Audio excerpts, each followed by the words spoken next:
आपको तो शर्म आनी चाहिए ऐसी बातें करते हुए। इसका मतलब है कि वो जो हेड है इस वक्त चीफ सेक्रेटरी साहब, वो बैकडोर अपॉइंटमेंट जो लोग हैं उनको हेड कर रहे हैं वो। और अगर ऐसी है तो वो बताएं ना किसने किया है, क्योंकि बैकडोर अपॉइंटमेंट तो उसमें ऑफिसर इन्वॉल्व होते हैं। ये तो सारा ईडी, सीबीआई, एनआईए सब इनके पास है। उसकी इंक्वायरी करके जो उस पर रिस्पॉन्सिबल होंगे उनको उनके खिलाफ एक्शन हो। पर पहले चीफ सेक्रेटरी साहब ये जवाब दें कि जो अभी तक रिक्रूटमेंट हुई है इनके टेन्योर में, चाहे वो एसआई हो, चाहे जेई हो, चाहे वो जल शक्ति में हो, चाहे वो फिनांस में हो, जिसमें कई जगहों पे एपटेक जैसी ब्लैक लिस्टेड कंपनी को इन्होंने इंगेज करके उन नौजवानों का बेड़ा गर्क कर दिया। सब अदालत के चक्कर काट रहे हैं अभी तक। वो स्कैम किसके टाइम में हुआ है? जल शक्ति में जो खुद ऑफिसर है अशोक परमार, जिसने ये इल्जाम लगाया कि 13,000 करोड़ का घपला किया है इस सरकार ने, उसके बारे में चीफ सेक्रेटरी बात करें। जो आपका आयुष्मान भव है स्कीम है जिसमें 800 करोड़ रुपए का घपला हुआ है, उसके बारे में चीफ सेक्रेटरी बात करें। हाइडल प्रोजेक्ट जिसमें कहते थे कि उसमें लेन देन 100 करोड़ का हुआ है, वो तो वही लोग काम कर रहे हैं। ऊपर से लेके तक नीचे तक ये सरकार जो चल रही है वो करप्शन में लथपथ है। और सबसे ज्यादा जुल्म जो हो रहा है इस वक्त यहाँ के बेरोजगार नौजवानों पे हो रहा है, क्योंकि उनकी जो रिक्रूटमेंट जिसके लिए वो इतनी दिन रात मेहनत करते हैं उसमें घपले होते हैं और अदालत में जाके सारा सिलसिला बैठ जाता है। वो ओवरएज हो जाते हैं, फ्रस्ट्रेट हो जाते हैं, या तो वो डिप्रेशन में चले जाते हैं या ड्रग खाते हैं। तो ये मुझे तो लगता है you should be ashamed to say such a thing. और अगर ऐसी बात सच है तो एक्शन ले ले। एक्शन क्यों नहीं लेते हैं? बातें तो बहुत बड़ी बड़ी करते हैं। इन्होंने तो बेड़ा गर्क कर दिया यार हर चीज का। नौकरी तो दे नहीं सकते, नौकरियों से लोगों को निकालते हैं रोज रोज, और जो देना चाहते हैं वहां पर उसमें घपले करते हैं, वहां पर ब्लैक लिस्टेड कंपनीज को एम्प्लॉय करते हैं, जिससे यहाँ के नौजवानों का सारा रोजगार पिछले 2019 से मुझे बताइए किसको नौकरी मिली होगी? किसी गिने चुने बाहर से जो लोग आए हैं, यहाँ के तो किसी को नहीं मिली। बल्कि यहाँ का जो है, यहाँ जो बेचारे गरीब लोग, टैक्सी वाला, ऑटो वाला, जम्मू में की मैं बात कर रही हूँ इस वक्त, अगर वो कोई काम करता था उसको अब ये पार्किंग भी इन्होंने प्राइवेटाइज किया, रेलवे में भी पार्किंग को प्राइवेटाइज किया। कहाँ से वो इतना पैसा लाएगा फिर देगा? ये ओला और उबर तो ठीक है, मगर यहाँ के लोगों का सोचिए वो क्या करेंगे जिनके पास गाड़ियां हैं। इन्होंने तो सिरे से ही लोगों को बेरोजगार कर दिया है। और 2.5 लाख है तो बता दे कौन है वो मुलाजिम?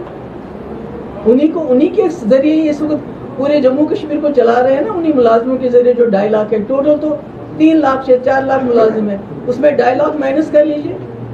तो ये सारा सिस्टम तो उन्हीं मुलाजिमों से चलता है जिनको ये बैकडोर एंट्री की बात करते हैं। ये is a loose tongue, you should not make such loose talk. और कोई मैडम ऐसी? और दूसरी बात, कितने सिटिंग इस वक्त कमिश्नर सेक्रेटरीज हैं जिनके खिलाफ करप्शन के चार्जेस और सीबीआई की इंक्वायरी इस वक्त चल रही है?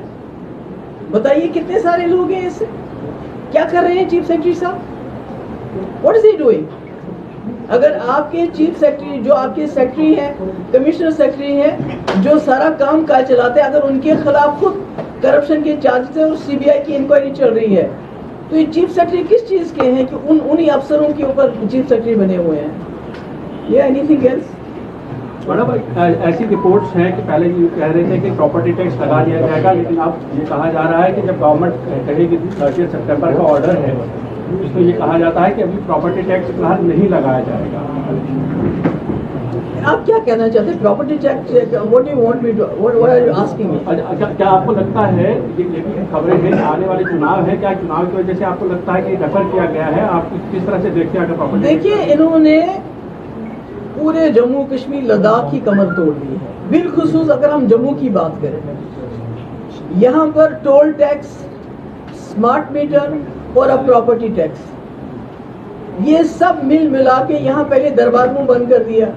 यहाँ जितने भी कॉन्ट्रैक्ट्स हैं छोटे बड़े, बाहर लोगों को वो आउटसोर्स किए जाते हैं, फिर वो सबलेट करते हैं, वो कमीशन लेते हैं। यहाँ आप देखिए कितने सारे लोगों के जो ट्रॉलीज वगैरह वो बैठ गई हैं, बिकॉज वो बेचारे वही चलाते थे, सीमेंट बाजरी लेते थे एक जगह से दूसरी जगह।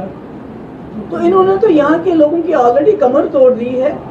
कश्मीर के लोग तो खुशकिस्मत हैं इस हिसाब से कम कश्मीर NIA की वजह से, ED की वजह से न्यूज़ में रहता है, G20 की वजह से न्यूज़ में रहता है और दुनिया भर को ये दिखाना चाहते हैं कि कश्मीर में हमने हालात ठीक किए। At least Kashmir is in focus, may be for many times wrong reasons. जो छापे पड़ते हैं, पकड़ दकड़ होती है, UAP के अंदर जर्नलिस्ट को बंद किया जाता है, पर जम्मू का तो नामो निशान ही नहीं रखा कहीं इन्होंने। जम्मू का तो नाम ही नहीं लेते, और अगर नाम लेते हैं तो property tax, smart meters, toll tax और बाकी ये जो इन्होंने अब प्राइवेटाइज करना शुरू कर दिया, आपकी जो पार्किंग सा, तो क्या करेंगे यहाँ के लोग? जहर खाएंगे, क्या करेंगे? रावण का पोस्टर जैसे उन्होंने राहुल गांधी को रावणा की तरह दिखाया हुआ और कहा कि डेमन है, he is going to destroy Bharat. How you see that poster depicting Rahul Gandhi as Ravana? Well, it shows their frustration. They are totally frustrated with India alliance and they know in their heart of hearts कि जो इनका जो whatever tactics they have played, जो भी करते थे, हिंदू मुस्लिम लड़ाई के लड़ते थे, वो फेल हो गई है।